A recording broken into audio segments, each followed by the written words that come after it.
What's up, everybody? Welcome to Kind of Funny Games Daily for Friday, March 12th, 2021. I'm one of your hosts, Greg Miller, alongside Irrational Passions founder, Alex O'Neill. Hello, Alex. Hi, Greg. How are you? I'm great, man. This is fun. It is fun. Alex, how long ago was it that we met at whatever PAX it was? We met at PAX East 2013, where I pulled you aside in a hallway and confessed my love for you. Sure. That was 8 years ago, so just let that sink in. Yeah. And even then, you were doing Irrational Passions. If somebody doesn't know what Irrational Passions is, what is it? It's a small independent video game website founded by me and two other friends that has had multiple people come in and out of it over the years. Many podcast hosts, many different shows, but it started July 3rd, 2010, which was a long time ago. Yeah, it was. I was 17 when that started, and now I turned 28 at the end of this month. So God, what has kept you going? Why have you kept doing it? That's a very good question. I don't know. It's been different things throughout the years, right? Like at first it was it was new and it was fresh and it was fun. And then, more people got involved, and then it was a little bit of I want to do this for them. And I actually got to go places and meet people like you. And the first person I ever met in the video game industry was Ryan Davis, who I met at PAX East 2012. And the year before, and just hit it off immediately, which he was such a wonderful human being. Yeah. And he remembered me. He was the first person that remembered me year over year. I saw him again in 2013, and he was like, "Oh yeah, you're Alex." I'm freaking out. Yeah, of course. You remember me? Me? Just this guy? Because even to this day, I'm just some kid from Maryland. That's all I ever think of myself as. And then similar deal with you and meeting you in 2013, and then going to Beyond 300 in 2013. And then more people came along, and 2014, Gamergate happened, and I think that was as someone who was so golden-eyed.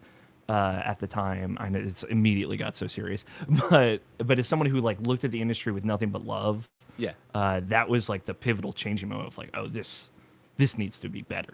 This isn't something I can just love without any caveats, and I hate that. I want to love things with no caveats. I want to make things better. I want to talk to people, meet people, and make friends, and I just kept doing it. And the initial goal was to get, work at an IGN or a GameSpot or whatever, but it's been 11 years, so I don't know how that's going. But I'm here now, so that's pretty cool. Yeah. Well, you deserve it. You know what I mean? That's the thing. Is the reason Ryan remembered you, and the reason I've always remembered you, right, is that you're so positive. You're such a good person. Your content's good too, and not only that, you surround yourself with talented, good people as well. And I think that's always been what's fascinating to watch about Irrational Passions is the content you guys put out, the chances you take, the podcasts you bring in, and the people you bring in, right? And, again, you know how I am. I have absolutely shit memory. But for whatever extra life it was, we did our stream for 24 hours, and then the next weekend we flew out to be on your stream. And it was, me, Jen, and Joey out there. And, Jen cooked all the meals for it. And we hung out, and we had a hotel room that I think I crashed in for 4 hours. And otherwise, I was at your house in your basement playing with all these things, getting dragged through in Destiny 2 and all this stuff. And it was among some of my most cherished kind of funny best friend moments was going out there and being a part of your thing. Yeah. And two things about that with 2017, Extra Life 2017, the moment in my life, honestly, best week in my life, hands down, because, you were there and Jen was there and Joey was there and Portillo. Can't forget Portillo. But, also literally almost every person who I've collaborated with, or we had for a time, it was the new 2014 era, 2016 era editorial team with the 2014 era editorial team of Irrational Passions. All these people that do not get paid because I also have no money, and they've just volunteered their time to me and have worked with me. So it was all of the people that matter in one place in my house, which is cool because when I was growing up, my house was where all my friends went to. So it's super weird that transgressed to you being there as well. And then also I forgot what the other thing I was going to say. Doesn't matter. Yeah, it was great, and you know, it meant a lot to me too, and it's that moment is still like those are the moments I live for. Yeah. Moments like this, and just getting to hang out with cool people and talk about video games, right? Like that's what I love at the end of the day, and I love video games. I love how each person takes something different away from them. Yeah. And that's great, and I'm always, at least right now, because I don't know how to quit. I'm going to continue doing it. Good. And we'll see how it goes. Irrationalpassions.com, right? That's the place. Not just me. I just be clear, you know, like Jarrett. You're a one-man show. You do everything. You edit everything. You do all the podcasts by yourself. I understand. I'm the same way. You know what I mean? Yeah, carry it on your back. Get out of here, but I just, you know, it's worth knowing. Jarrett Green, Mike Burgess, Scott White, Quinn Hoffman. Those are the other 4 folks with me. And then I've done the podcast, Irrational Passions podcast, which is like kind of separate from the website, kind of not. You know, it's just like the first thing. I've done that with Scott Guthier, who's like, you know, been my best friend since middle school, and Tony Horvath, who's been my best friend since high school. And Nabashin, he stepped down from the show as a permanent host, but like he's still like part of the family. So it's all these people. It's not just me, and you know, the people in the past that have worked for the site. And I can't take any credit for most of the stuff there, but like I'm happy to have had some part in putting a spot together for them to make it. Fantastic. Everybody go check out irrationalpassions.com where they talk about video games just like we're about to, because there is so much Xbox news today. Who would have thought that when they were doing the Xbox Bethesda presentation yesterday during Games Daily, they would have to bleed over to this Games Daily as well. But there's so much, and we're going to talk about it all and more, because this is Kind of Funny Games Daily. Each and every weekday on a variety of platforms, we run you through the nerdy video game news you need to know about. If you like that, be part of the show. Patreon.com/kindoffunnygames. Of course, on Patreon.com/kindoffunnygames, you can be part of the show with your questions, comments, concerns, and your squad up requests. You can get the show ad-free, and you can get the show with the exclusive post show we do each and every weekday. However, if you have no bucks to toss our way on Patreon.com/kindoffunnygames, no big deal. You can watch us record the show live on Twitch.tv/kindoffunnygames, just like King Franchise 88 is, Lakers Head is, and the 2432 is, Lexi Gunner, Celtic Queen. You know them. They're all there watching right now, and they have a special job. Go to kindoffunny.com/you'rewrong and tell us what we screw up as we screw it up, so we can set the record straight for everybody watching later on youtube.com/kindoffunnygames, roosterteeth.com, and listening on podcast services around the globe each and every weekday. Housekeeping for you. No show to promote today. Instead, everybody, go send Andrea Renee some sweet, nasty love. She posted this tweet today. You may have noticed I've been quiet here. Well, it's because I'm on day 3 of my hospital visit. My medical team is trying to figure out what is causing me excruciating abdominal pain. A couple leads so far, but this is not how I thought this week was going to go. Go over, give Andrea Renee, the busiest lady in the business, some love. She needs it now more than ever. Thank you to our Patreon producers, at Nano Biologist, Mick Abrahamson, Blackjack, Trent Berrie, and Blackjack again. Today, we're brought to you by Logitech and HelloFresh, but I'll tell you about that later. For now, let's begin the show with what is and forever will be the Roper Report. Really quick, before I get into the do-to-do-to-dos, Alex, I just want to let you know I love you. I love you so much. Yeah. You're one of the best people. But also, could you turn down your headphones like just a tiny bit? I can kind of hear Greg coming through your microphone. I'm getting the bleed. I'm too loud. Yeah. That's me, everybody. I'm sorry. Greg, Sorry, I got it. You're just so fucking loud, Greg. All right. The Roper Report. Time for some news. We got 8 items on the Roper Report. A baker's dozen. We'll start with story number 1. Parris Lilly was right. Yesterday, Xbox and Bethesda got together, and they put up, Pete Hines was talking to Phil Spencer, and they talked about exclusives. And lo and behold, Parris Lilly was right. Isn't that right, Parris? You know, Greg, today's not a day about who was right or who was wrong. Oh, I'm sure that's going to be the same way you're going to talk about it on XCast today, Parris. Oh, yeah, we're saving that for later today when we record XCast for sure.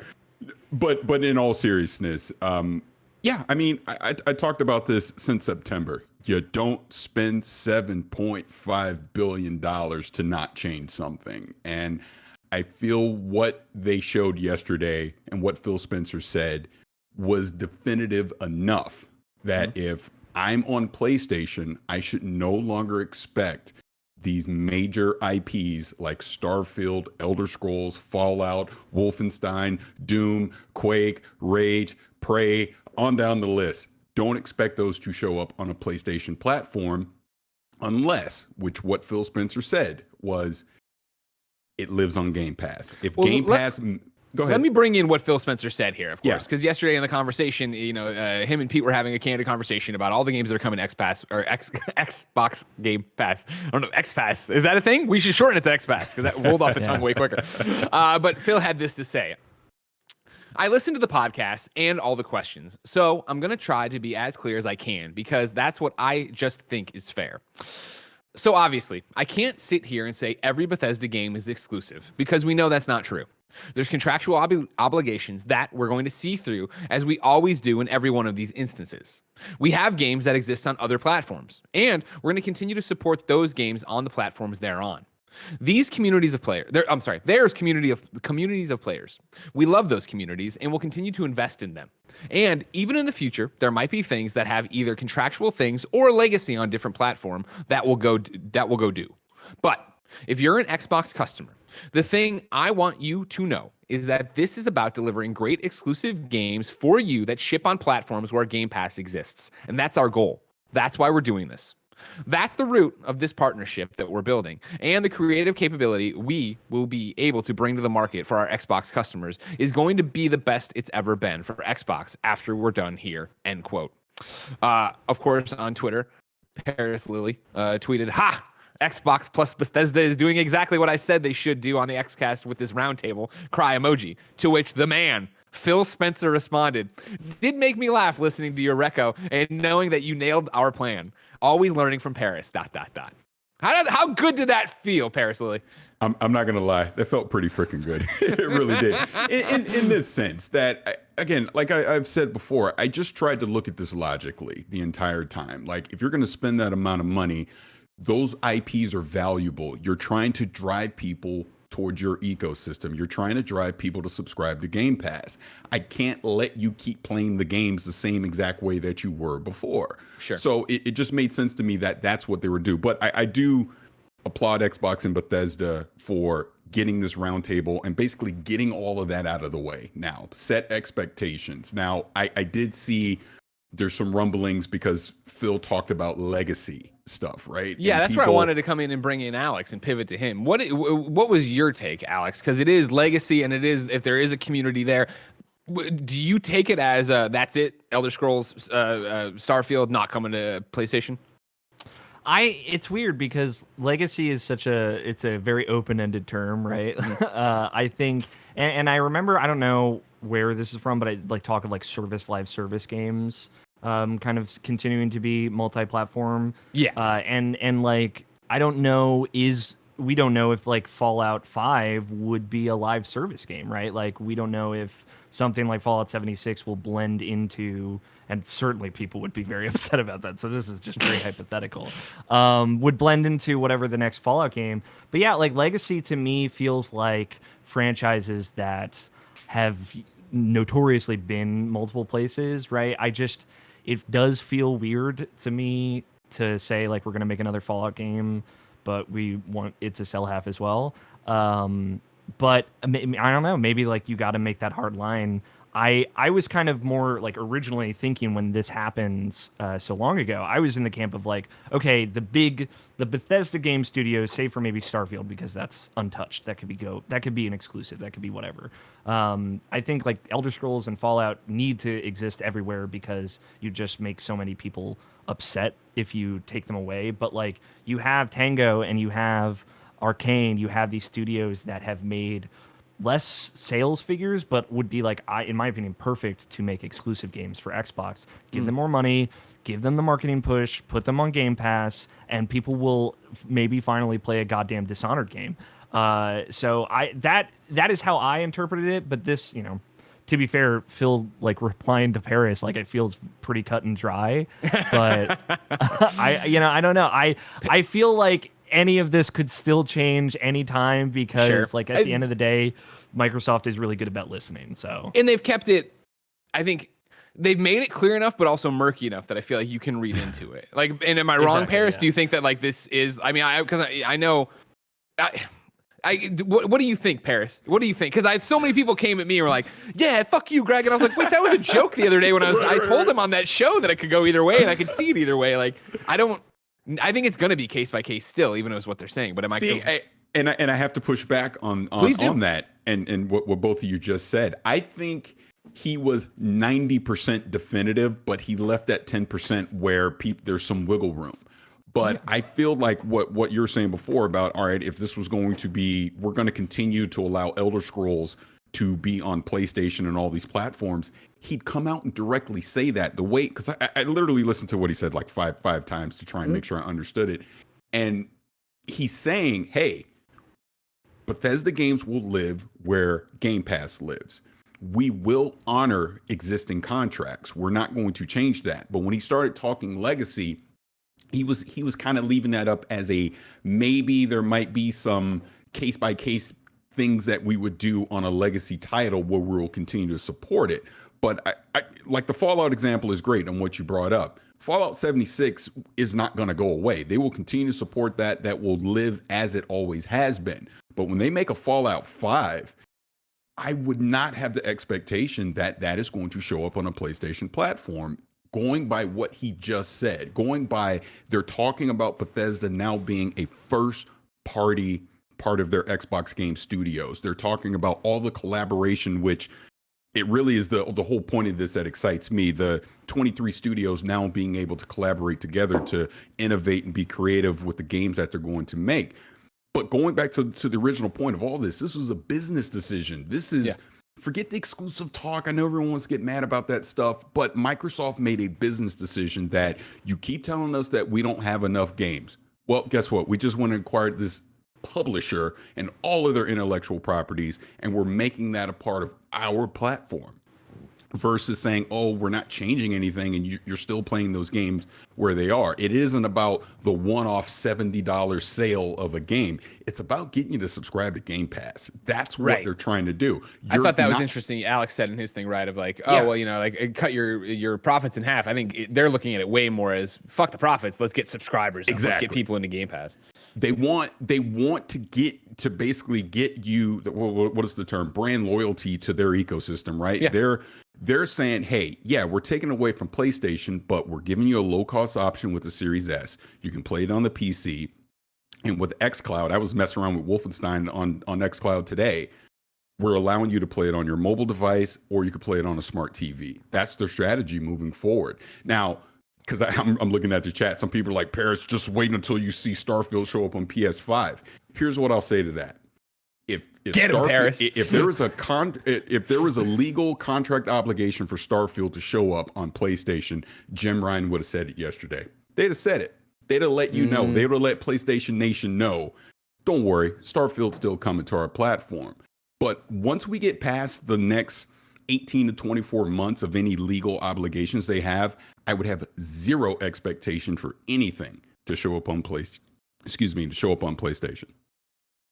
What I would say here too, like the key thing at the end of this statement is delivering exclusive games to ship on platforms where Game Pass exists. And I know we got a question on this, Greg, if you want to, I don't know if you want to. The Nano Biologist writes into patreon.com/kindafunnygames and says, hi, Greg and Alex. Alex, this was submitted before the show, but I know you're killing it. Proud of you, buddy. Greg, how does it feel to be so wrong about the Bethesda deal? Man, fuck you, Mick. Come on. I never said it was definitely, I was like, Greg, I said it could go either way. Don't paint me in this corner. I'm not one of the people. I wasn't one of the. Give Parris the title of CEO, man. Just fucking quit and give it all to him, baby. What I'll say, I mean, is like, don't get me wrong, Parris has had this thing locked. You know what I mean? From the get-go. Parris, I've waffled between it when people ask me about it. I'm like, I could see this, I could see that, I don't know. And I'm like, I think it would go this way. But Parris has been fucking Tried and true. Shout out to Parris Lilly. You are not the CEO. Anyways, now for everybody on this cast, while this does suck for PlayStation users, do you see this whole thing, this whole deal, being the first step in the door for Xbox to get Game Pass on other consoles? Phil Spencer specifically said, quote, exclusive to where Game Pass is on, end quote. This was very specific wording. So, could we see ways for this to work out even more in Xbox's favor that could lead to a return on investment for Xbox faster and for all the fans being able to play these games? Alex. Yeah. Yes. Correct. This is it. This is the way Xbox wins, is by putting Game Pass on PlayStation. Like the way that they just, it's over, there's no more fight anymore, is if their service is just the ubiquity of it, right? It's just like, oh, you want to play a Bethesda game on PlayStation? Buy $15 a month Game Pass, which is the only way you could play it on PlayStation, or you could buy it independently on Xbox, or just have Game Pass on Xbox. Like Game Pass on Switch and PlayStation and everywhere is like, I think their plan. Whether or not they can achieve that, I'm very excited. That's end to game find for out. them, right? That's been as they've marched forward with Game Pass and talking about putting it, onto your computer, onto the xCloud, all that stuff. Then it gets to the thing we've all been saying now, of like, all right, cool. What's the first TV that comes with Xbox Game Pass installed? Has it ready to stream? Has it ready to go? But then, Parris, are you still holding out hope that Game Pass comes to Switch or could possibly come to PlayStation one day? I personally wouldn't hold my breath for that either, because especially with Nintendo, what's the incentive? Why would they care? Nintendo's Nintendo. They do what they do. I don't see them wanting Xbox to invade their ecosystem basically by saying, hey, you can play Halo and Gears and all this other stuff, on the Switch. They don't need Xbox to do that. The one-offs they've done with like Ori and Cuphead make a lot more sense. Like I could see a scenario if and or when Banjo-Kazooie eventually comes back, that's on the Switch as a one-off, sure, right? Yeah. Which I would also equate to the PlayStation. You will see various one-offs still happen, but there's no way in hell PlayStation's going to put Game Pass on their platform. I just don't see it. So to your Banjo example too, I think, and this is granted not a Bethesda game with Banjo, but stick with me. I think that's one of their things they're talking about with legacy on different platforms. Right. Where like a Banjo-Kazooie, you think of Nintendo still to this day, I think personally, maybe because I'm old. But it would be the idea of that would happen and it wouldn't be like, oh, what the hell's going on? Blah, blah, blah. You were talking about them needing it, right? Like if you need this. And I think that's what's the most interesting thing about Nano's question is that in the current ecosystem, this isn't going to happen. You would have to have it get that Game Pass is such a juggernaut and Xbox is doing so well that both Nintendo and PlayStation have to look at it and go, we have to be a part of this. And I think as we continue to talk about the incredible sales of the Switch and the incredible attach rate, and we have NPD numbers coming up in the show eventually, like Nintendo thinks they're king shit. They don't need it. PlayStation dominated last generation. The PlayStation 5 is still on the tip of everybody's tongue. You can't get it. They think they're king shit. They're not ready to do this. Like Game Pass will have to make more deals. Xbox first party would have to get so much bigger. And then I do think it would have to be that Xbox really pivots away from even making consoles for PlayStation to think about doing this. I completely agree. I'm sorry. Go ahead. Oh, sorry. I just push back a little bit because Minecraft on Switch has you log into your gamer tag in Xbox Live, right? Which is a very, in my opinion, like outside perspective, invasive thing that, Nintendo, obviously Minecraft is the exception. And I think that's another one to think of. Like, I don't see Minecraft, whatever the follow-up to that from Mojang is that's going to be on everything, because I think that that goes beyond consoles, and like that is a game that everyone should have access to.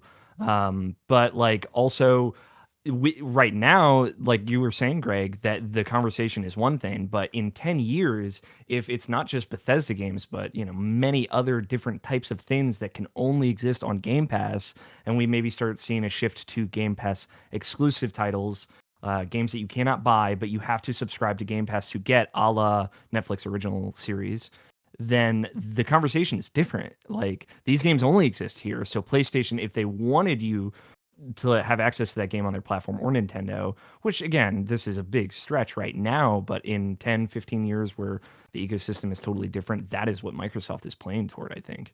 Yeah. Yeah. Well, more Xbox stuff to go. Parris, I know you have other victory laps to take. So if we can see you later. Of course, you're recording the Kind of Funny Xcast this afternoon. I'm sure you, Gary, Snowbike Mike, are going to have some kind of weird pillow fight. Be so happy about everything that's happened this week. Thank you so much for making the time. It's so weird. I always tell him. Yeah, thank you for having me. Anytime, Parris. We'll talk to you later. All right. Moving on with our Xbox stuff, though, because there's still way more Xbox to talk about. Number 2 is that 20 Bethesda games came to Game Pass overnight. Today's their official day, but you know how time zones work. Let me run you through them. Dishonored Definitive Edition, console, PC, cloud. Dishonored 2, console, PC, cloud. Doom 1993, console, PC, cloud. Doom 2, console, PC, cloud. Doom 3, console, PC, cloud. Doom 64, console, PC, cloud. Doom Eternal, holy shit, console, PC, cloud.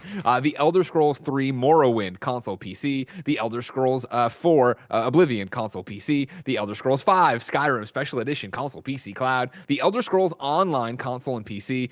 No, I'm sorry, cloud and console. The Evil Within, console, PC, cloud. Fallout 4, console, PC, cloud. Fallout 76, console, PC, cloud. Fallout New Vegas, console. Prey, console, PC, cloud. Rage 2, console, PC, cloud. Wolfenstein, The New Order, console, PC, cloud. Wolfenstein, The Old Blood, console, PC, cloud. And Wolfenstein Youngblood, console, PC, cloud. What a fucking lineup, Alex. Yeah, that's like probably 2,000 hours of games if you had some time to kill. It's, we always talk about Game Pass being the best value in gaming. And I think this shows such hey, this is what we're talking about. This is why we bought Bethesda. And it's the hope that I saw so many people overnight and then into today tweeting about yes, fucking finally try Dishonor. Oh my God, everybody overlooked Prey. Get into this. And I think for the amount of people that probably missed New Vegas, go play these games that are awesome that you've heard about that you do in, of course, with Game Pass. Being the Netflix of games that it is jump in, have a taste of it, and if it doesn't work for you, jump onto one of these other 19 games you have to go from.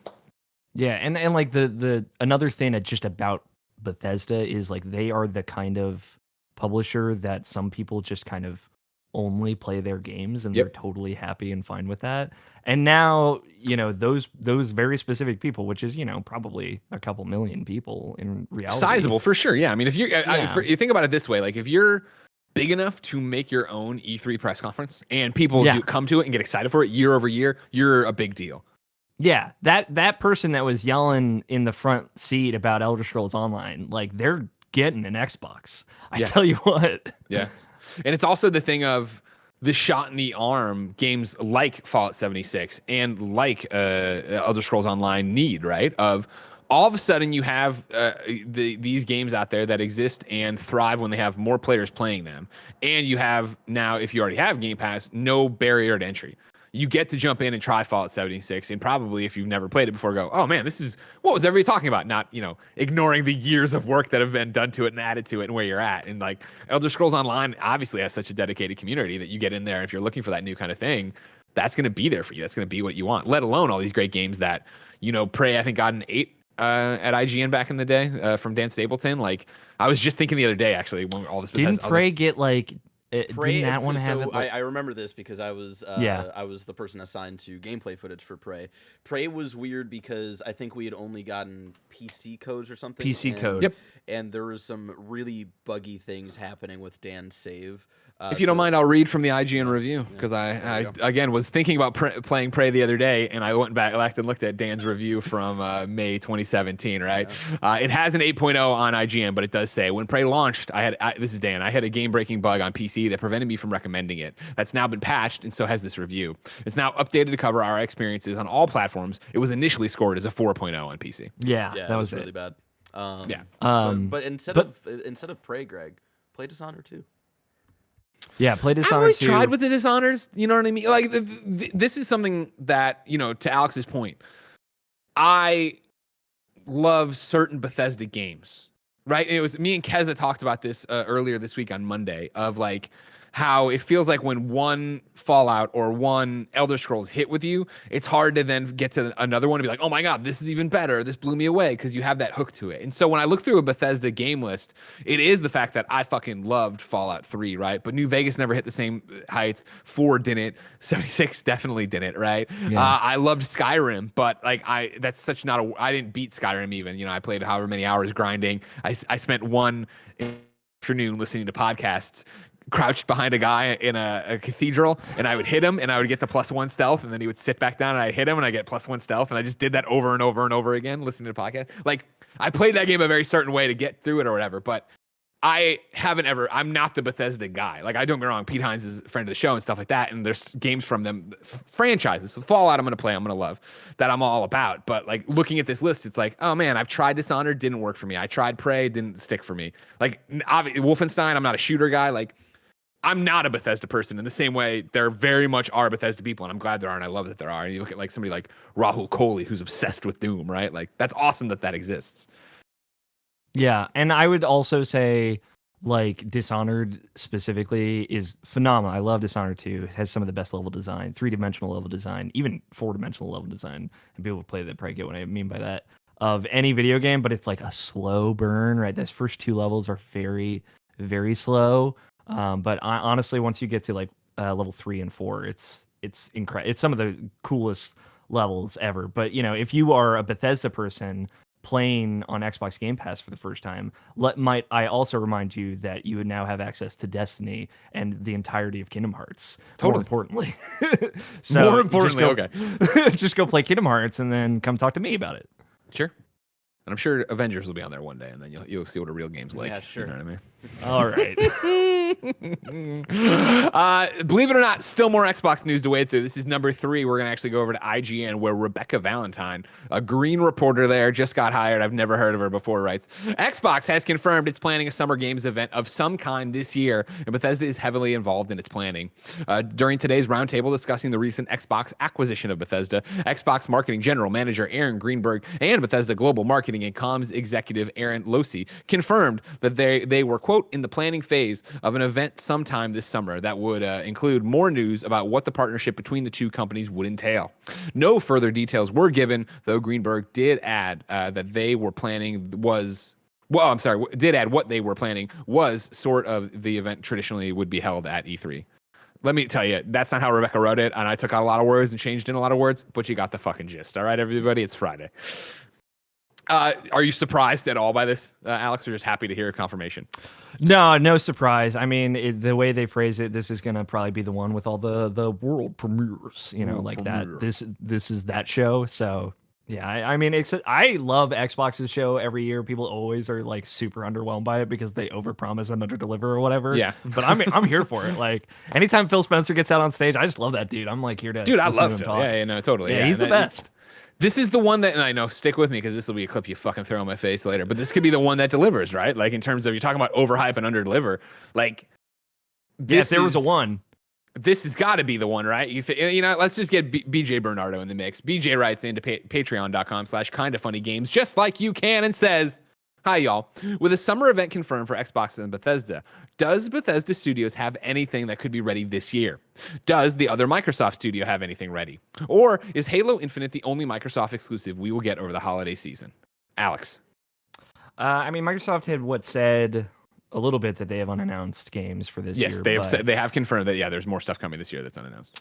I don't know, like Ghostwire is a thing, and obviously Deathloop, and both of those are like in this weird Sony vortex. I don't know if those would count. Not the weird Sony vortex. Is Deathloop out by, when did Deathloop get delayed to? That's May, or that's is that May? That's May. May. So that'll be out by whatever the usual E3 time. You'd have to talk about. It'll be interesting to see how they handle that if they just let that go to the PlayStation thing and don't mention it or whatever. But I mean, down BJ's list here, right? Of like, actually from the bottom up, is Halo Infinite the only Microsoft exclusive we will get over the holiday season? I say no, but I mean, I also think that includes stuff that's come out a little bit earlier. Like both, I think about it, Xbox and Bethesda have been making games. They have they were prepared. It's not like they were chilling on ice waiting for this acquisition to happen. There's going to be more stuff, right, Alex? Yeah, and Cuphead, The Delicious Last Course, has to come out eventually. Barrett and I always thinking about it. I assume Barrett just haunts your nightmares. It wakes me up in the middle of the night. I'm in cold sweat. And I'm like, I need more Cuphead, please. I need more I need to hurt more. Also, like a game that I am excited about. I'm not positive that it's exclusive. I believe it is. But Scarlet Nexus is coming out over the summer. That's like very, very anime action JRPG that is from some of the folks that developed Tales of Vesperia. Yeah, that's everywhere of all time. Okay, but I know like that has a big Xbox marketing push. Sure. And that was announced on their stage. Tales of Arise is a similar situation that has a big Xbox marketing push. So Microsoft's certainly going to make you feel like those games are exclusive with the way they're going to talk about them. And I could see those being Game Pass things. And I still think that is right now their game. My realistic expectation is no, they don't have actually anything else coming out this year, because next year, I swear, and I'm going to keep saying this probably year over year, like next one's going to be the one, but like I don't think Hellblade's ready. I don't even think Halo's going to come out this year still, but that's just me. What about Fable? Where are you putting Fable? Fable nowhere. I mean, I guess like that's a game that we only heard about last year and in theory could have been in development for a long time, but I just feel like if that game was going to come out this year, they should have shown a better trailer than it last year, than just like kind of a joke that it was CG. But I don't know. We'll see. They're keeping a lot of cards close to the chest right now. I think their E3 conference this year is going to be banger. I think it's going to be like, because I think it will be talking about what these first parties are doing. You'll get Perfect Dark, you figure, more State of Decay. I'm talking about Xbox, obviously, in general, not just Bethesda. What everybody else is going on to, and what the Starfield. You have to imagine there's something of substance there you want to put out there and talk about at this summer event. If you're to be talking about the fact that as Reb's story talks about, that it's going to be Bethesda and Xbox. They will be there. There will be something happening at that event together. What are you showing that is coming to your platforms? And I think that is when you do confirm, like, here's Starfield, here's the date for it. Probably in the you hey, Parris, Lily was right. Have little Parris pop up and say exclusive only on Xbox and PC on Game Pass. Let me ask you a question though, Greg. Starfield, they date it. What is the year in that date? Dude, that's my thing. Is honestly, I don't think they will date it. I don't think they will date it because I think I think in classic Bethesda fashion, because of course their games, and I should say Todd Howard fashion, the games are ginormous and huge, and they're going to be fucking done when they're done. And I think now more than ever, with Xbox in control of you coming under the Xbox umbrella, and I'm speaking out of turn, of course, because I'm not a business person and I'm just a student of the industry and I just talk about it all the time. But taking that responsibility off your shoulders, and something I've talked about with Tim Schafer, since Double Fine's been acquired, and obviously Psychonauts 2 this year, Double Fine's been acquired by Xbox. It is that idea of like, cool, get back to just making games. Don't worry about satisfying a shareholder or a board or something like that, or worrying about like how you're promoting it. We can take care of all that when you come into that fray. And so I do think that you get a taste of Starfield, and there is no date, and it is a done when it's done kind of thing. Because that just doesn't ever end well when you start putting dates on things. And I think we've seen the industry start to move away from that a bit, except for something like last year when they're like, we got to promote the PlayStation 5. So say God of War is coming next year. Corey's like, what? We can give you a logo that like freezes over. Good enough. That's it. God, thank you. No, I'm with you. And also like a lot of the games I listed, like, they'll satisfy me with all their weeb stuff for me, like Scarlet Nexus and all that. Sure. And Xbox has done a great job. Part of why I like their shows of like, I will never not give them all the credit in the world for announcing the Tales of Vesperia remaster, like the version that had never come to the West, coming to the West finally, like 10 years late. But like they announced that at their show, and that's like a personal like favorite of mine. So they always try and get some deep cuts in there and kind of satisfy a worldwide audience in a really cool way. Well, so I think it's going to be exciting. I think they're trying to expand what the Xbox brand means. I think for the longest time, Xbox brand has meant Gears and Halo and Forza, and then in FPSs, and it's like that was fine for a long time and it helped them obviously in the 360 generation, but I think it hurt them in Xbox One generation, let alone the fact that the Xbox One was mismarketed from the jump and had no vision. And now to get all there, like to have Phil in charge, and it's the reason I respect him so much and like him so much is the idea that since they started this, right, it is like we are about games, we are games people, and we're going to make gamer pro decisions, and we're going to push all that forward. And like right now, scroll through the Wikipedia for Xbox Game Studios, right? Like it's ridiculous to run down this list and see how varied this is, right? I mean, you have, of course, everybody from ZeniMax, right? So it's Alpha Dog, Arcane, Bethesda Game Studios, id Software, Machine Games, Roundhouse Games, Tango Works, and ZeniMax Online, right? And then it's 343, The Coalition, Compulsion Games, Double Fine, The Initiative, In Exile, Mojang, Ninja Theory, Obsidian Entertainment, Playground Games, Rare, Turn 10, Undead Labs, World's Edge, and Xbox Studios Publishing. Like, holy fucking shit, what a stable of people.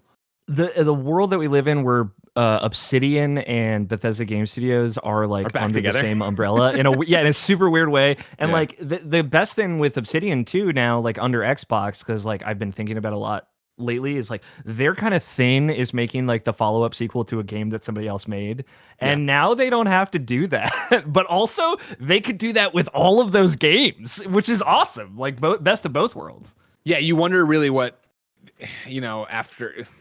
So if you have everybody there now, and you have Obsidian there now, and it is like, all right, cool. Todd Howard's Starfield, then he's the next Elder Scrolls, and then whatever. It's like, do you really have to say like, cool, why don't we let them do a Fallout? Yeah. Again? Why don't we let them do a Fallout? Like, you know what I mean? And let them get back to it after New Vegas was so good. If they were wild enough to let somebody make Fallout 76, they should allow Obsidian to make another Fallout game. Yeah, exactly. And especially off the success of Outer Worlds. Worlds. I got to think about it every fucking time. Every like, single time. They had to come out in the same year, too. In space. I think about it in the sense of like Outer Wilds. Andy Cortez, a wild guy, he loves that game. And then Outer Worlds. Yeah. That's a lot. All right. Barrett, I thought the wild and trees world and space made sense, but you're right. Andy Cortez is a wild guy, and I'll never forget it again. I'll never forget it again now because of that. Thank you. It's a very insular mnemonic device. I love it. Let's get you one more piece of Xbox news before we get to another Xbox exclusive news after the ads. Number 4, we're talking about this thing coming in the summer, but is there an Xbox event coming this month? This is Jez Corden over at Windows Central. A short while ago, noted Microsoft expert Paul Thurrott, tweeted that Microsoft is planning a series of events in the near future revolving around Windows and Xbox, with the gaming show slated for March 23rd. More recently, though, our own sources, it seems that this event looks to have shifted slightly to Friday, March 26th. We've heard that the show may offer a glimpse of some upcoming Xbox games for 2021 and possibly beyond. Details on exactly what this event will contain are scant for the time being, so it may be wise to temper expectations. It may be a tech and platform-oriented event with some smaller game announcements or something more. Cool. I'm always down for more events. I'm always down to see what's going on. I want to know what Xbox is doing. I'm always down to see them strengthen their portfolio. I'm always down for more events unless E3 lasts 3 years. So just there's a line. It was one of those things where God, you don't even. I'm not trying to harsh your vibe, Greg. I just want to be responsible here. Want to let the folks know, please God, don't do 6 E3s again. But it's actually really funny, right? Because obviously we are still in the pandemic and we're still all work from home and the world's shifted and yada yada yada. The other day, we're planning next week, which is just outrageous for kind of funny content with the Snyder Cut, with Falcon the Winter Soldier, with all the regular game stuff going on, with now Square Enix presents, yada, yada, yada. And then Blessing hit me up and he's like, hey, are you doing any of these GDC things? And I was like, what? And I was like, oh, right. Yeah. I've been archiving all these emails that are other people doing showcases that normally would be in the, for the GDC timeframe is now. Usually everybody should be in San Francisco, going to Moscone Center, doing presentations, then doing parties at night and debuting news and stuff. And it's like, oh, right. Fuck. People are still trying to make that happen right now. And it is that thing of being so still, I think, burnt out on what E3 became with the summer game mess last year, right? Of it being 3 months of everybody having a thing and some of these presentations being 3 hours long and being like, oh my God, it's how I really hope this year Jeff Keighley or whoever steps up and is like, cool, hey, everybody, listen to me. Here's what we're going to do. We're bringing it back to 1 week. I will be traffic cop. You will all go and get your moment. You'll all get your couple hours to do your presentation, but let's just get it all in 1 week of fucking concentrated entertainment and excitement. Yeah, I please hope so. Please. You know what I hope, Alex? What? It's that people go to patreon.com/kindoffunnygames to be part of the show. Of course, over there, you can get it with the exclusive post show and you can get the show ad free. But guess what, Hoss? You ain't watching over on patreon.com/kindoffunnygames. Let me tell you about our sponsors. We'll start with Logitech. Gaming headsets are important. You want a headset with a good mic, good sound, and a headset that feels comfortable to wear.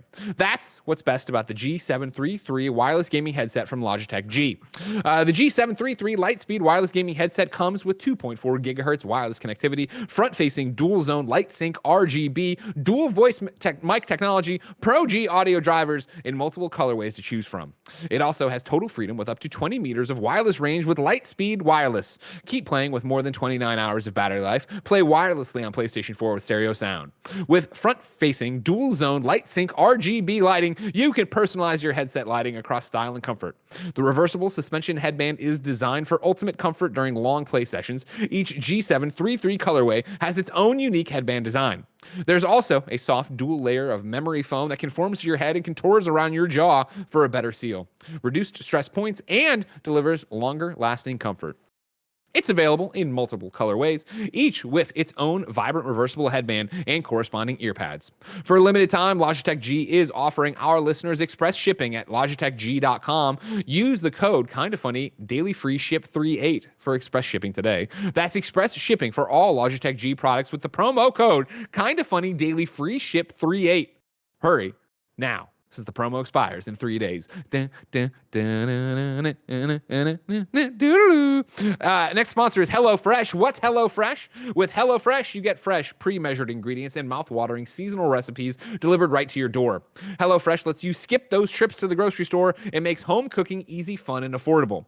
That's why it's the #1 meal kit in America. HelloFresh cuts out stressful meal planning and grocery store trips so you can enjoy cooking and get dinner on the table in about 30 minutes or less.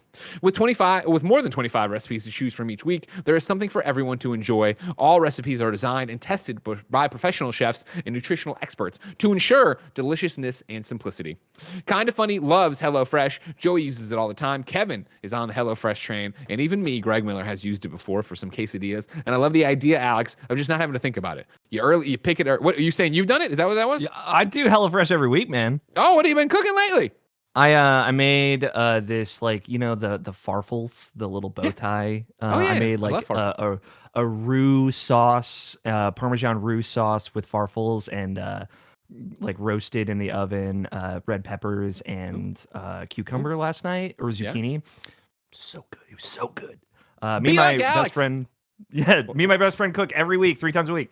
Go to HelloFresh.com/12games. Yeah, I got that right. And use the code 12games. That's 12 games for 12 free meals, including free shipping. That's HelloFresh.com/12games and use the code 12games for 12 free meals, including free shipping. HelloFresh, America's #1 meal kit. Alex, are you ready for more Xbox news? I was born ready. I love talking about Xbox. Let's talk about Halo Infinite and how it won't let you dual wield. We go to GameSpot, where Eddie writes, Microsoft has released another deep dive video on Halo Infinite, which several developers from the team spend 44 minutes answering questions about the game, which was originally supposed to launch on the Xbox Series X/S, launch with. I don't know what's up with me. It must be the end of the week and the wheels are falling off. Alex, I'm skipping words and sentences. And then on top of that, in the ad, my brain was like, you know what? You see all the words. Let's start throwing them out of order. And I just started saying them out of order. But I got there. Like, I landed the plane. But like, I don't know what I'm doing here. You were too excited last night. You couldn't sleep. So I was so excited to do the show with you. I was just like so pumped about it. I couldn't do it. Wearing my Snyder Cut shirt, having a great time. Anyways, back to this. Sorry. One feature that won't be in the game, at least initially, is dual wielding weapons. Introduced in Halo 2, the feature has been critical to many players' loadouts since then. The whole video is treat.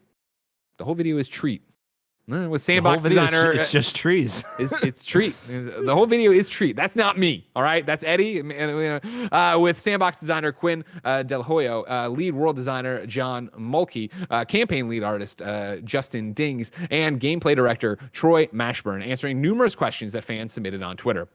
Among the things that we learned is that dual wielding is not in the game. Del Hoyo said dual wielding is not currently in the cards, at least at the moment. Quote, whenever you set out to make a game with the size of Halo Infinite, there's so many things you can do. I think we have a very talented team where we can do anything, but we can't do everything, he said. The developers said 343 instead chose to focus on Halo Infinite's weapons, gunplay, grenades, and melee, as well as equipment. Also in the video, it is confirmed that Halo Infinite will adopt the Uncharted style of cinematics, in that there won't be any distinct cutscenes. Instead, cutscenes will blend into gameplay without giving you a black screen or a hard stop as the series did previously. There will be a seamless transition from gameplay to cinematics and vice versa, the studio said. We also learned in the video that there are no playable elites in Halo Infinite. Quote, this is a Master Chief story and a Spartan story, Del Hoyo said. Alex, I have no idea. What do you care about Halo? Is that one of your games? It's not one of my games, but I will say, so Halo 2 and 4 are like my favorites. As someone who, again, I've played half of 5 and all of the ones before that. Never played any of the spinoffs. And I like this because you can dual wield in them. So I'm like unreasonably upset about this.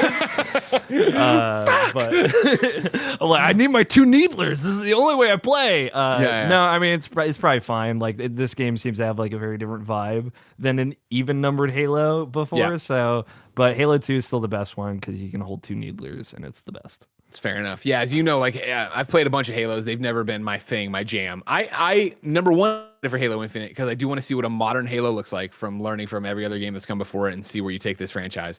And more than anything, I am excited to continue to hear about Halo Infinite as 343 is doing these deep dives, right? Like for years now, I've said that if developers just talked more, people would understand what they're doing and why. I think this is the best way to do this, where, hey, we're going to do a 44-minute video. We're going to drop this information out there, and we're going to have this conversation with you, especially for a game that's been delayed so much, right? I mean, a year beyond its initial release, to get it out here and fill that gap, and then also make you understand why we're doing things. Whereas I think this could have easily slipped out in an interview as a throwaway. Like, oh, you can't dual wield. And then there's no follow-up. There's no explanation of what you're doing. For them to come out and be like, listen, for the scope we're doing and for what we're focusing on, and I know equipment is such a big part of Halo Infinite, as we've seen with the grappling hook and a few other things. Like, I, as a non-Halo fan, the more they talk about the game, the more I am interested to try it out. And I think that Halo fans in general are going to come to it no matter what. So you have to try to build those bridges. Yeah, it's weird because like I'm a huge lover of Destiny, and like especially like right now, Destiny is kind of at its best, and it makes it have like a weird relationship because, like, to be perfectly honest, like I'm not a huge fan of Halo 1, 2, or 3. I've never played Reach, which are the Bungie Halo games, but I way prefer how Destiny is, how it feels, how it shoots, its powers, its ability set, especially right now with like stasis and the new subclass and all that. So it's to think of Halo, and it's very reductive, but like as the kind of dumbed down version of that, like it would take so much for me to really, really love that. But like if there is any game to do it, it seems like Infinite could be the one to potentially do it with its way different approach to design. So I am also optimistic. I'm hopeful that a modern Halo will be really, really cool. Big shout out for you mentioning Destiny. The chat kind of popped off there with people freaking out that somebody's talking about Destiny. I love Mr. Brawl 96 Destiny mentions. Those are my Destiny raid clan. Corbinox Season of the Chosen is so good. It is so good. The story is incredible right now, y'all. You can go talk to Fran about it. You know what I mean? Greg, we get back to Destiny. What's up? I think about it every so often. Please, I think about it every so often. Yeah, play with me. Remember, I was running with your crew back in the day. I know. Yeah. Come back. There's a new subclass. But am I going to be super lost and not understand anything? And this is going to be good for me. You're going to play through, Beyond Light, the new expansion, and that will, I think, onboard you very well. Plus, like the new subclass, the Ice subclass, people hate it in PvP, but nobody likes that anyway. I don't. Just me. I'm just speaking from my experience. It's just trash. It's exactly what I do. I built a career out of it. Just trash the things you don't like. Make other people feel the same way. But like, there's the newest power that they added in the new season of the Chosen to Stasis, the Ice subclass, is like you as a warlock, you can like hold your grenade and charge it and turn it into a turret. Yeah. So you have like a little turret with you too, which is like just buck wild. Anyway, Destiny's great. Everybody should come play Destiny. I played Destiny with Andrew and Renee the other night. You just gotta come get in the gang. Let's run Deepstone Crypts. We'll get you. There's a lot of stuff. Yeah, Gondor's Condor is very much behind it here in the chat. He says, Greg, just do one session and then see how it feels and see how you feel. Honestly. Yeah, but then other people are like, Greg doesn't have time. He's playing other MMO. He's playing Star Wars: The Old Republic, and that's true. Old Republic, yeah. I mean, like I'm similar. Like I'm only gonna have time enough for one games as a service game, and like Destiny's really the only one of those that I play, and I have a nice little group. Those are the people sounding off in chat, I think. You're ready to put it aside next week, right, when the new Avengers content drops, though, because you'll be putting 300 hours into that, no problem. Number 6 on the Roper Report, we have February 2021's NPD numbers. This is from Matt Piscatella, of course, NPD analyst over on Twitter. He put up a thread. The dude. Yeah, we love Matt here. February 2021 consumer spending across video game hardware, content, and accessories reached a February record of $4.6 billion, 35% higher when compared to last year. It's crazy. Now, also, this is the best February since 2011 in the video game in the US. Greg, do you want to take some guesses as some of the hot releases of February 2011? Oh God. Now I want to point one out here. You know I'm terrible at dates. I said that at the beginning of this. Like, even what the fuck was fair. that in February 2011? But I have a list. Don't worry, I'm ready Sure, for please. you. Well, I know you did. I didn't think you were setting me up to be like, oh, you have nothing? Dead air then. This conversation goes nowhere. Let it die. I do want to point out one very interesting one, and one that I love. I don't know if you played it, but and it's an old deep cut. Stacking came out on February 8th on PS3. The first ever free PlayStation Plus game, day and date, right? This was it launched with PlayStation Plus, the first year of PS Plus. That's what we were in 2011. Think about like Double Fine, a Microsoft company, setting a huge precedent, especially like look at this year with PS5 and what they did with PS4 at its launch. Like huge important game. I don't think Stacking was like the #1 best-selling game of February, but like I honestly, looking at this list, I have no idea how or why that was like a hot month in video games. Like some of the other releases, Bulletstorm came out, the original release of Bulletstorm, the People Can Fly game where you can do violent things to people. Killzone 3 came out. There you go. That's why everybody's out there. That's gotta be it, right? They were all about Of it. course, that one. You remember Everybody Killzone. loves Killzone 3, Mario Sports Mix, which is like arguably the worst sports Mario game. Yeah, I don't know exactly what was going on in February. I can tell you though that Little Big Planet 2 came out in January of 2011. There you go. The See, I was feeling literal, it too. I was keeping it going. the only retail physical copy game for review I have ever got in my entire life. Okay, that's an interesting one. I'm glad that's the one they pulled out for you. Yeah, I don't know. That was a weird one, but I was stoked. Well, that's the thing about like this. Like all the numbers are insane right now for everything this month, and it's like, well, yeah, it's the pandemic continues to do it. Let alone new consoles and the fueled hunger for new games and things like that.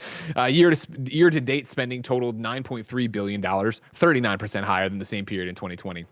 Nintendo Switch was the best-selling hardware platform in both units and dollars in February. Unit and dollar sales of Nintendo Switch hardware in February were the highest for any hardware platform in a February month since the Nintendo Wii in February 2009. Total lifetime dollar sales of the Switch hardware now exceed the Nintendo DS, making Switch's Nintendo's second best-selling platform in U.S. tracked history. Wow. Nintendo Wii ranks first. Switch is currently the DS seventh is like, best-selling hardware platform of lifetime in U.S. dollar sales. That's like a big deal. The DS These is are a all big great. deal. Yes, this is insane. And the Switch is selling better in its fourth year than the Wii was selling in its third year, which was arguably a heyday right after coming off of Mario Galaxy, going into not Skyward Sword yet, but like Mario Galaxy 2 is on the horizon and stuff like that. Yeah. Like this is a huge deal. It's crazy. Yeah. This is insane. Yeah. You think it's going to outpace you think it's going to beat the Wii? For sure. I think there's no doubt, especially if Nintendo is going to put out revised hardware this year. 100%. If they put out that bigger screen and we all buy it again, yeah. I'm going to buy it. You're going to buy it. Like Barrett's going to buy it. We're all going to be there. And you know what? No regrets. My Breath of the Wild 2 on that rumored better Switch. You know what I'm saying? Yeah, exactly. Give me a better frame rate, and I will take whatever you. I'll pay $300, $400. What do you want? What do you want, Nintendo? I'll pay it. It'll be interesting to see what Monster Hunter Rise does too. Obviously, such an audience for that. And again, a portable one ready to go. We'll see. Continue though. PlayStation 5 ranked as the second best-selling hardware platform in February in both unit and dollar sales. PlayStation 5 is currently the fastest-selling hardware platform in U.S. history. (Parentheses total dollar sales after 4 months in the market. Of course, insane. And if they could just have more on the shelves, they'd be selling even better. It's possible that PlayStation 5 would be number one if in a perfect world there was infinite stock of it, but that is the weird advantage Nintendo has right now, and they're not letting up on it, which is very interesting. In terms of the top 10 here, Super Mario 3D World plus Bowser's Fury debuts as the best-selling game of February. The title also ranks as the second best-selling game of 2021 year-to-date, despite the lack of digital sales tracking for Nintendo-published titles. So remember, they're saying if you didn't buy it digitally, that doesn't count here, and it's still kicking ass. And I bought it digitally, so I didn't count there, and it's still kicking ass.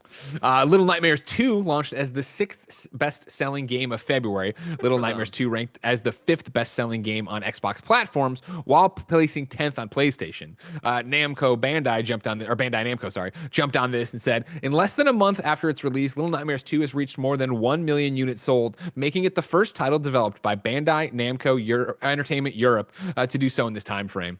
This also means that the Little Nightmares franchise has now reached over 5 million players, a very important milestone for this Western-led franchise. Super cool. super cool for them. And you can now see why we've talked about it multiple times on this, where when Tarsier's like, yeah, we can't do Little Nightmares anymore because we got bought and Namco has that. Bandai Namco is so quick to put out and be like, we wish them well, but there will be a little more Little Nightmares. We will continue to make Little Nightmares with somebody else. Don't worry about it. Yeah. Your top 10 overall, though, for the month of February looks like this. Number 1 and new, Super Mario 3D World, like we talked about. Number 2, Call of Duty Black Ops Cold War. Number 3, Persona 5 Strikers. Yeah, baby. Big deal. Love it. Persona 5 Royal, best game, period. Yeah, Persona 5 Royal, best game. Persona 5 Strikers, very fun. And very fun. I would agree with 8 that it's given. And because people are like, oh, is it your game of the year? And it's like, I've only played two games this year that have come out this year, and like I really like Strikers, but like even with the 2 games I've played, I couldn't even confidently tell you it's my game of the year so far. It's not just a Muso game, so it's cool.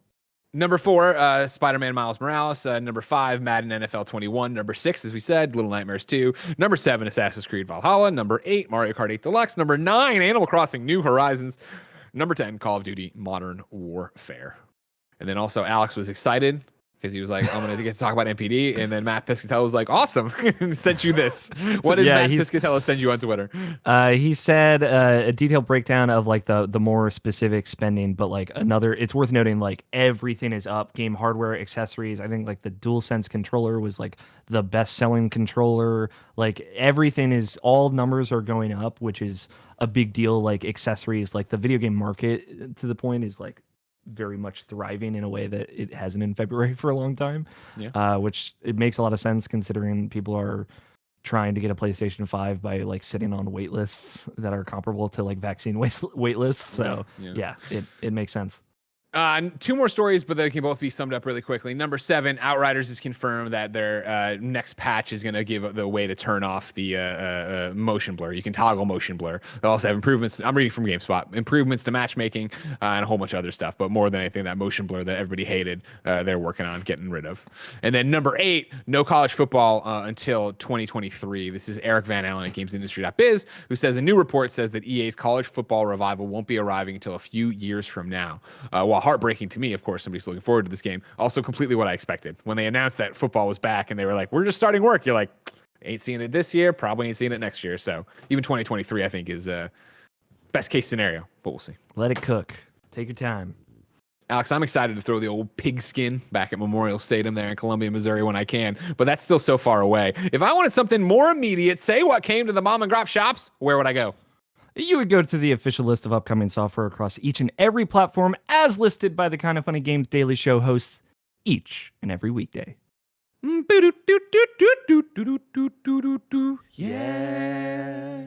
Out today, Journey of the Broken Circle, PlayStation 4, Xbox One, Dead Age 2 on PC, Heaven Dust on Xbox One, Self, Where's My Father, Xbox One, Pascal's Wager, Definitive Edition PC, Crash Bandicoot 4, It's About Time, PlayStation 5, and the Xbox Series X/S. SoCo Dice on Switch, Pink Man Plus on Switch, Bloodroots on PC, Cyrilum Ultimate on PC, Explorer of Yggdrasil on PC. Yggdrasil. New dates for you. Borderlands 3's director cut has been delayed until April 8th because of the storms in Texas that threw everything off. And then Dying Light 2 has a development update coming next week. Next Wednesday, they're going to do a presentation they were talking about. So what that'll be, we'll have to wait and see. It sounds so grim. What a grim way to phrase Very this. grim for a game that keeps going through so much trouble to just be like, we're going to do something next week. We hope you're excited. Like, oh, all right, am I? Should I be? What are you going to say? The parallels between Dying Light 2 and Dead Island 2 are very unfortunate and very, it's a bummer. You are wrong, ladies and gentlemen. We ask you to go to, if you're watching twitch.tv/kindoffunnygames, we ask you to go to kindoffunny.com/you're wrong and tell us what we screw up as we screw it up. Guess what, Alex? Perfect show. Nobody's in here saying anything. Nailed it. I didn't have access to the Google Doc anyway, so I'll take it. Good. That's what you get. Yeah, you know what I mean? Don't worry about it. Don't worry about what's happening over here, it's Alex. The perfect show. Perfect show, everybody. Thank God. Just watch it go. I guess the perfect home run, that doesn't make much sense. I think the way it worked in my brain was, oh, it's a perfect show, like a perfect game in baseball. But then I went and I looked at the home run and I'm like, wait, perfect game means nobody scored. Yeah, that means nothing happened. So like, perfect game is like no one even makes a hit off of the pitcher. I guess we just you know what I mean? Doesn't matter. Ladies and gentlemen, of course, Kinda Funny Games Daily is here each and every weekday. It is Friday, however, which means we get a weekend. Want to know what next week looks like? Let me tell you. Monday, it's going to be Blessing and Game Informers, Liana Rupert. Tuesday, it's going to be me and Gary Witta. Wednesday, it's going to be Blessing and Andy. Thursday, it's going to be Blessing in Parris. Worth noting, Thursday's episode will be later. It'll be an hour behind probably because we're doing the reacts to the Square Enix Presents thing and seeing what's up with Life is Strange. And then Friday, it's me and Blessing to close out the week. I do want to say though, Sunday, everybody, just from me to you, looking out for you, everyone in applicable areas, you're gonna lose an hour of sleep. So you gotta really think about it, and maybe don't crunch on those Doritos as hard Saturday night, or maybe do. Leave the 3D. I mean, don't forget, Saturday night, the FCF playoffs begin.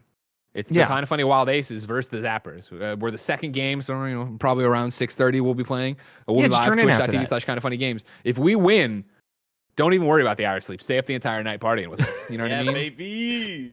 And if we lose, we never speak of the FCF again. All right, we just if you win, we're gonna play Destiny all night. We're gonna run the Deep Stone Crypt raid. I'm not gonna lock you into this, Greg. You don't have to. I'm definitely not raid ready. I'm definitely you're not not raid ready. But ready. I was thinking I might like that bet. If we win, I turn on Destiny with you that night. Maybe. Hey, if you want to play Destiny Saturday night, I will always be down.